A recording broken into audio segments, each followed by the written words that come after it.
Bismillahirrahmanirrahim. Alhamdulillahil karimil wahhab. Istafa min ibadihi hamalatil kitab wa wa'adahum ala jazilis thawab.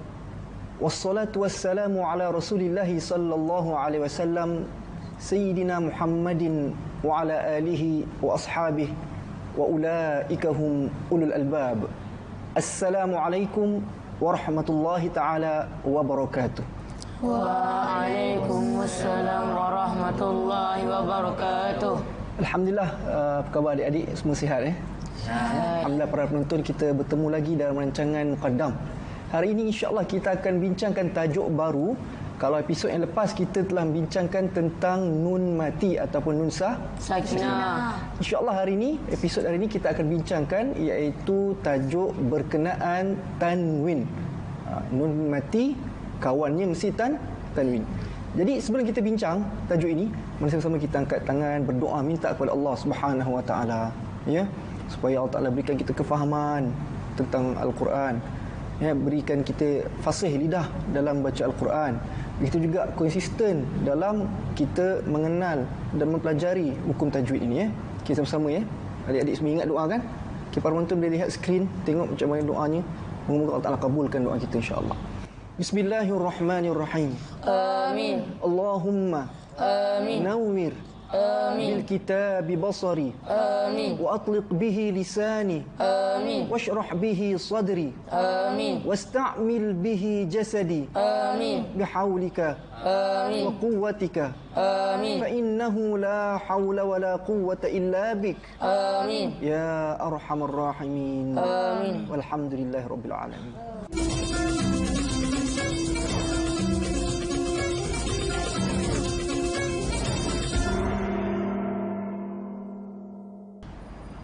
Alhamdulillah, adik-adik, ingat tak episod yang lepas kita dah bincangkan tentang nun sakinah. Ingat tak? Ingat. Okay, macam mana nak kenal nun sakinah? Nun yang pertama. Nun yang tadi dalam Al-Quran. Dalam Al-Quran macam mana nak kenal? Nun tu mesti ada apa atas dia? Tanda mati. Tanda mati. Tanda mati tu macam mana bentuk dia? Dia Macam mana? Dia kepala kha, huruf kha, kan? Kepala kha. Jadi perutnya dipotong, tinggallah dia punya tu. Nampak kan? Tinggalkan dia punya kepala dia tu, kemudian ada titik dia buang. Perut dia buang, titik pun buang.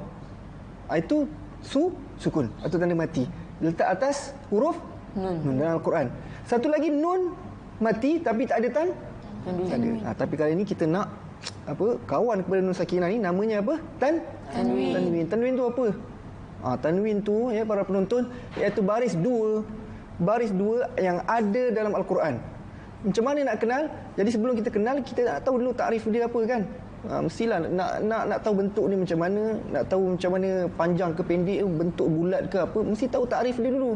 Mesti kenal dia dulu macam mana istilahnya, ya. Baik, kita tengok tanwin, ya. Para penonton boleh tengok skrin kita. Apa itu tanwin? Tanwin dari segi bahasa, yang ni dalam bahasa Arab, tanwin dalam bahasa Arab iaitu bunyi suara. Ya? Bunyi apa? Suara. Tanwin dalam segi bahasa Arab, erti dalam bahasa Arab ataupun kata yang sama maksudnya dalam segi bahasa. Suara. Adapun dari segi makna istilah tajwid. Jadi kita belajar ilmu tajwid mestilah ikut makna tajwid kan. Kita tak ambil makna fiqh, tak ambil makna hadis, tak ambil makna akidah, tapi kita belajar tajwid, kita tengoklah apa tanwin dari segi ilmu tajwid. Apa dia? Istilah, yakni makna istilah dari aspek ilmu tajwid, tanwin itu adalah nun tambahan, ya, nun yang ditambah yang ada pada bacaan tetapi tidak kelihatan pada tulisan. Dia bunyi macam nun, dengar macam nun, tapi dari segi penulisan dia tak tulis nun. Dia gantikan dengan apa? Baris, dua baris. Ingat tak kalau episod yang lalu kita bincangkan nun mati yang bukan baris dua? Ingat tak dua kalimah apa dia? Dalam surah Alaq satu, dalam surah Yusuf satu. Lanasfa'an. Ingat tak? Dengan lagi satu, wala yakunan. Nampak tak? Jadi nun tambahan yang ada pada bacaan, yang pada kalimah tetapi tidak ada pada tulisan, ya, itu adalah tanwin. Dia tulisan dalam Al-Quran diganti dengan tanwin. Tapi ada dalam Al-Quran Nun mati asalnya, ya, tapi dia tulis dekat dalam Al-Quran, tapi hakikatnya dia bukan nun mati. Bukan tanwin, minta maaf, ya. Jadi dia di situ sebenarnya adalah nun mati. Okey. Apa lagi? Ia disebut ketika wasal, yakni menyambung bacaan, tetapi ia tidak disebut ketika waqaf. Tanwin ni kalau di baris atas, dua baris atas, man contoh. Man contoh, man, mim, alif, baris dua, kan? Kalau baris bawah, min, kan? Baris dua bawah. Kalau baris depan, mun, man, min, mun. Nampak? Kalau dia disambung man, min, mun tadi tu, bunyi tak baris tanwinnya? Bunyi, kan? Kalau dia baris atas, kalau tanwin mesti ada alif selepas tanwin tu. Faham tak? Jadi kalau kita waqaf, dia dah tak bunyi lagi tanwin tu. Dia bunyi ma. Ya? Nanti kita akan bincangkan macam mana rupa bentuk tanwin ini. Bila dia waqaf, tanwin ni tak bunyi dah. Dia tak bunyi lagi. Kalau dari dua atas man, tadi dia tak bunyi man lagi dah kalau waqaf. Kalau dari bawah tak bunyi lagi min. Kalau dari depan tak bunyi mun. Ya? Tengok nanti kalimah ni macam mana. Baik. Tanda mati ini terletak pada isim, iaitu kata nama, ataupun tanwin tadi yang kata nun mati tadi tu, kan, asalnya dia sebenarnya terletak pada isim, kata nama, ataupun langsung Melayu kata nama, ataupun bahasa Inggeris noun, kan, tahu kan? Jadi kata nama bahasa Melayu, isim dalam bahasa Arab, dan noun ni bahasa Inggeris. Tapi asal tanwin ini iaitu daripada nun mati yang tambahan tadi itu. Baik, kita tengok contohnya macam mana. Ya, cara mengenal tanwin. Iaitu yang pertama, baris dua sama ada baris dua di atas, fathatain dalam bahasa Arab. Baris dua bawah, kasratain. Baris dua di hadapan, dhammatain. Dhammah tu maksud satu. Kalau dua baris, dhammatain. Kasrah maksud satu baris bawah. Kalau dua, kasratain. Kalau fathah, satu baris atas. Kalau dua, fathatain. Itu istilah bahasa Arab. Kena kenal juga istilah ini. Pasal apa? Ada sebahagian mengajar, guru mengajar, dia sebut fathatin, dia sebut kasratin, dia sebut dhammatin. Jadi kena tahu juga fathatin maksudnya dua baris atas, kasratin dua baris di bawah, dhammatin iaitu maksudnya baris dua hadapan.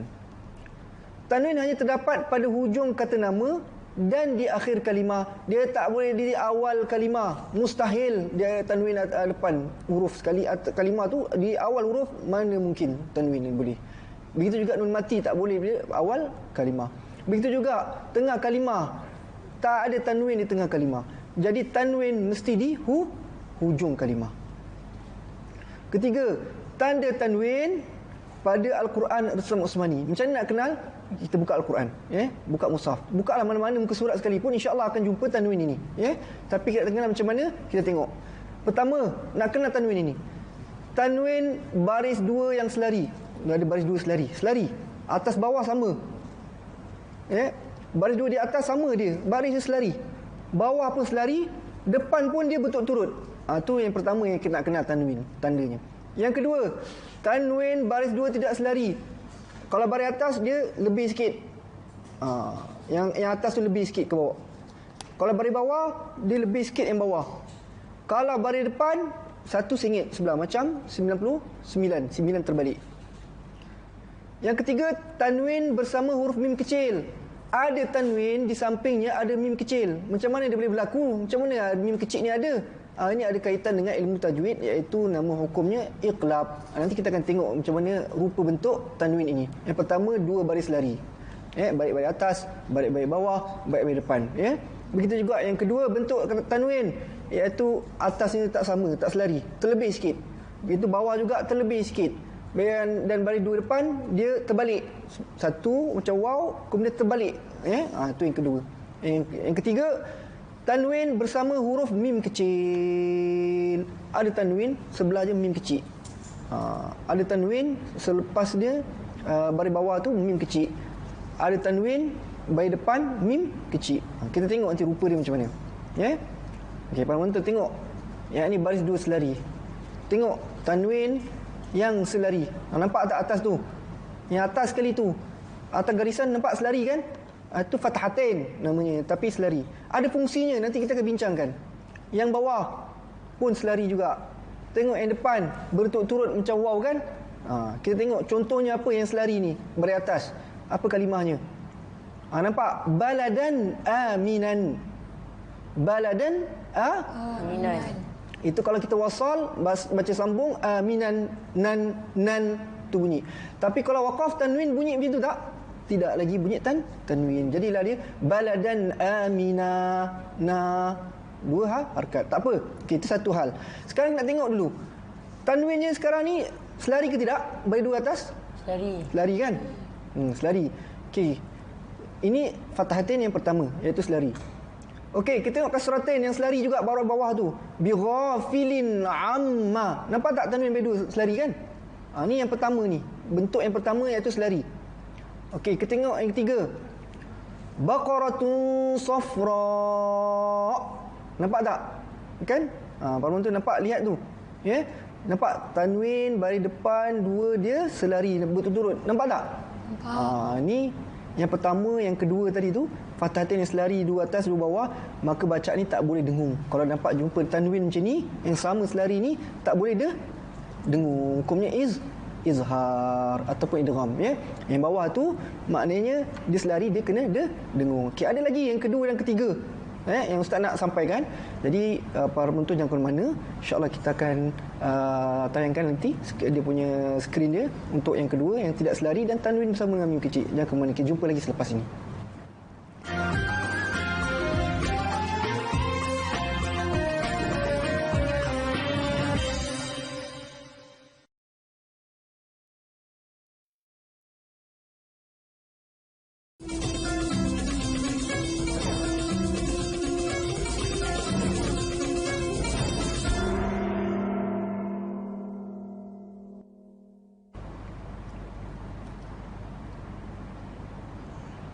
Alhamdulillah para penonton, kita kembali lagi dalam rancangan Muqaddam. Baik, kita terus ke tajuk ni, yang kedua ni. Baris dua yang tidak selari. Yakni tanwin yang terdapat dalam mushaf dalam Al-Quran, bentuk yang kedua, iaitu barisnya tak selari. Kita tengok di skrin ni. Nampak tak baris dua di atas tu? Nampak tak? Nampak yang atasnya ke depan sikit, betul tak? Terlebih sikit ke kiri kan? Nampak? Okey, para penonton lihat tu. Ke kiri sikit. Kalau baris bawah pula kasratain, nampak tak? Yang bawah lebih sikit. Perasan? Dan yang ketiga baris dhammatain, nampak tak? Macam waw kecil tu, satu lagi terbalik. Kan? Ni semua ada fungsinya. Dia bukan saja-saja je nak letak tanwin ataupun bentuk dia macam ni. Ini namanya tanwin atau baris dua yang tidak selari. Kita nak tengok contoh dia. Kalau baris fathatain yang tidak selari ni macam mana? Okey, bila dibaca macam ni? Tengok contohnya dulu. Thamanan qalila. Thamanan qalila. Kalau kita waqaf. Kalau kita wasal, thamanan qalilan, dan ayat seterusnya. Jadi kenapa dia macam ni? Dia terlebih sikit. Kalau kita jumpa tanwin macam ni, ya, yang atas tu terlebih sikit, itu namanya fathatain. Okey, maknanya dia kena dengung. Yang tadi tu, yang sebelum ni sama kan? Sama kan? Dia tidak wajib dengung. Tadi izhar, kali ini sudah masuk ikhfa. Tapi kita akan bincangkan nanti. Jadi ini tanda ni, kalau dia baris dua di atas macam ni, maka jumpa dengan huruf selepas dia wajib dengung. Mesti dengung. Ini contohnya. Thamanan qalila. Okey, cuba adik-adik sebut. Thamanan qalila. Kalau penonton tu sama-sama juga. Thamanan qalila. Thamanan qalila. Kalau dia baca thamanan qalila, thamanan qalila, dia tak dengung, maka salah bacaannya. Ini simbol untuk menunjukkan dia kena dengung. Baik, kita tengok baris dua bawah. Tanwin baris dua di bawah. Nampak tak baris bawah terlebih sikit kan? Kan? Okey, jadi dia pun wajib dengung juga. Ya, biasanya dia ikhfa dan biasanya juga dia akan jadi pada idgham ma'al gunnah ataupun idgham naqis. Tengoklah hukumnya macam mana ataupun hurufnya macam mana selepas itu. Jadi dia wajib dengung. Kalau bawah baris tu terlebih sikit, itu tanya baris kasratain dan dia wajib dengung. Khairim min. Khairim min. Cuba sebut adik. Apa penonton boleh sebut juga. Khairim min.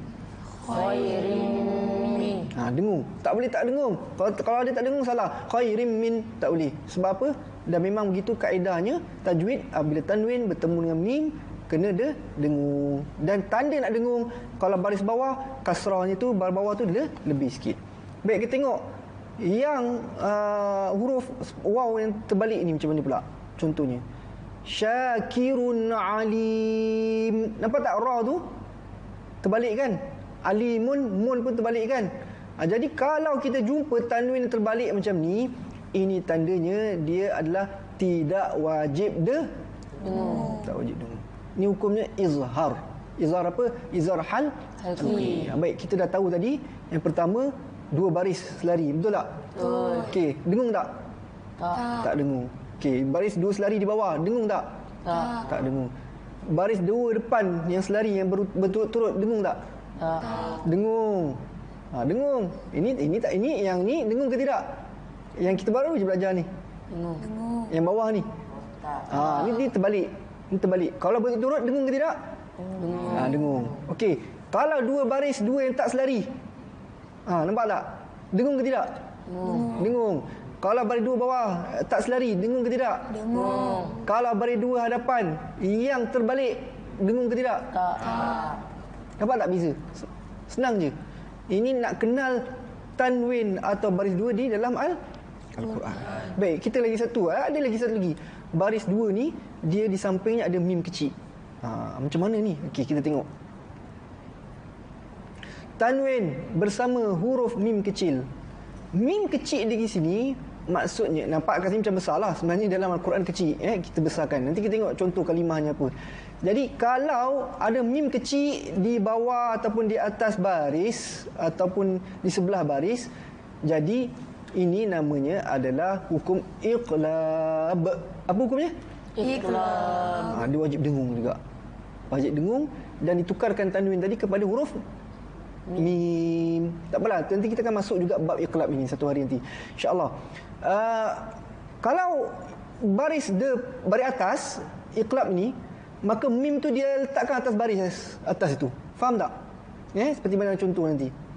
Kalau tanwin itu baris bawah, selepas dia ada huruf iqlab ataupun ba, tanwin bertemu dengan huruf ba, maka mim itu dia letak atas baris juga tapi di bawah huruf. Baik, kalau dia baris depan, dia letak mim tu di sebelah baris depan. Sebelah dia. Dia tak letak bawah, dia tak letak atas baris depan, tapi dia letak sebelah baris depan. Baik, kita tengok kalau baris atas macam mana contoh. Sami'an basira. Tutup mulut, jadikan mim terus. Tapi jangan tekan. Jangan terlalu tekan kuat atau jangan terlalu renggang. Sami'an basira. Cuba. Adik-adik. Sami'an basira. Tapi ba jangan nipiskan, jangan tebal. Jangan sami'an basira, ba. Basira. Sami'an basira. Cuba. Sami'an basira. Ini kalau nampak tak tanwin, dia asal tanwin baris dua, tapi disebabkan bertemu dengan ba selepasnya, jadi tanwin satu dibuang, digantikan dengan mim. Ditunjukkan dia iqlab. Baik, kita tengok satu lagi. Syai'in basir. Cuba. Syai'in basir. Baris di bawah tu, tanwin baris bawah kan, kasratin, buang satu baris bawah tu, ganti dengan mim kecil. Jadi macam biasa tutup mulut, tapi tidak, bibir tutup tapi tidak terlalu tekan dan jangan terlalu renggang. Dan ketiga, summun bukmun. Cuba. Summun bukmun. Nampak mim atas dia ada tanwin kan? Jadi kalau ada tanwin, kalau selepas dia iqlab, huruf iqlab iaitu huruf ba, maka buang satu tanwin kemudian diganti dengan mim. Jadi tanwin di sini adalah tanwin yang berturut ke tidak? Berturut dibuangkan. Okay, baik. InsyaAllah, para penonton jangan ke mana, kita akan bincangkan lagi satu topik berkaitan tentang sifat dan makharijul huruf. InsyaAllah kita jumpa lagi selepas ini.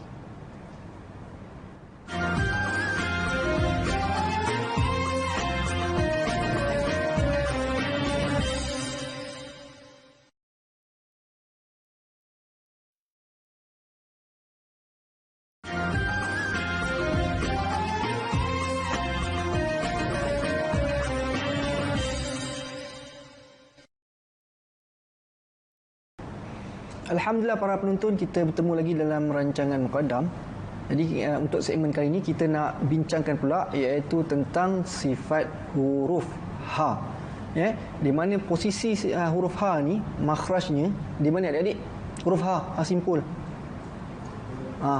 Pangkal tengah hujung halkum. Pangkal dekat sini. Halkum itu panjang sini ni, kan? Pangkal tengah hujung. Sekarang ni ha dekat mana? Antara tiga ni. Pangkal dekat mana? Bawah ke tengah ke atas? Bawah. Cuba pegang sini, nampak? Apa penonton boleh rasa. Cuma matikan jangan terlampau jangan terlampau dada. Lembut saja.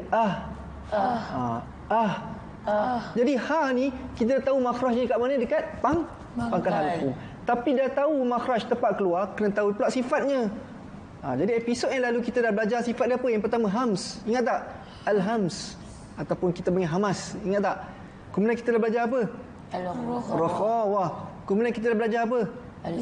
Al-istifal. Dah belajar al-infitah? Belum. Infitah kita tak masuk lagi. Jadi para penonton, kita nak masuk yang keempat sifat huruf ha, iaitu al-infitah. Ha ni ada 6 sifat. Selain daripada infitah, selain daripada hamas, selain daripada rakhawah, selain daripada istifal, dia ada 2 lagi iaitu ismat dan al-ikhfa ataupun al-khafa. Jadi kita tengok apa makna al-infitah. Nampak?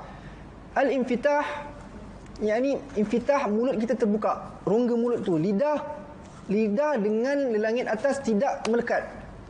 Lidah dengan langit kita tu, atas yang tengah tu tidak melekat. Okey, apa takrifan dia?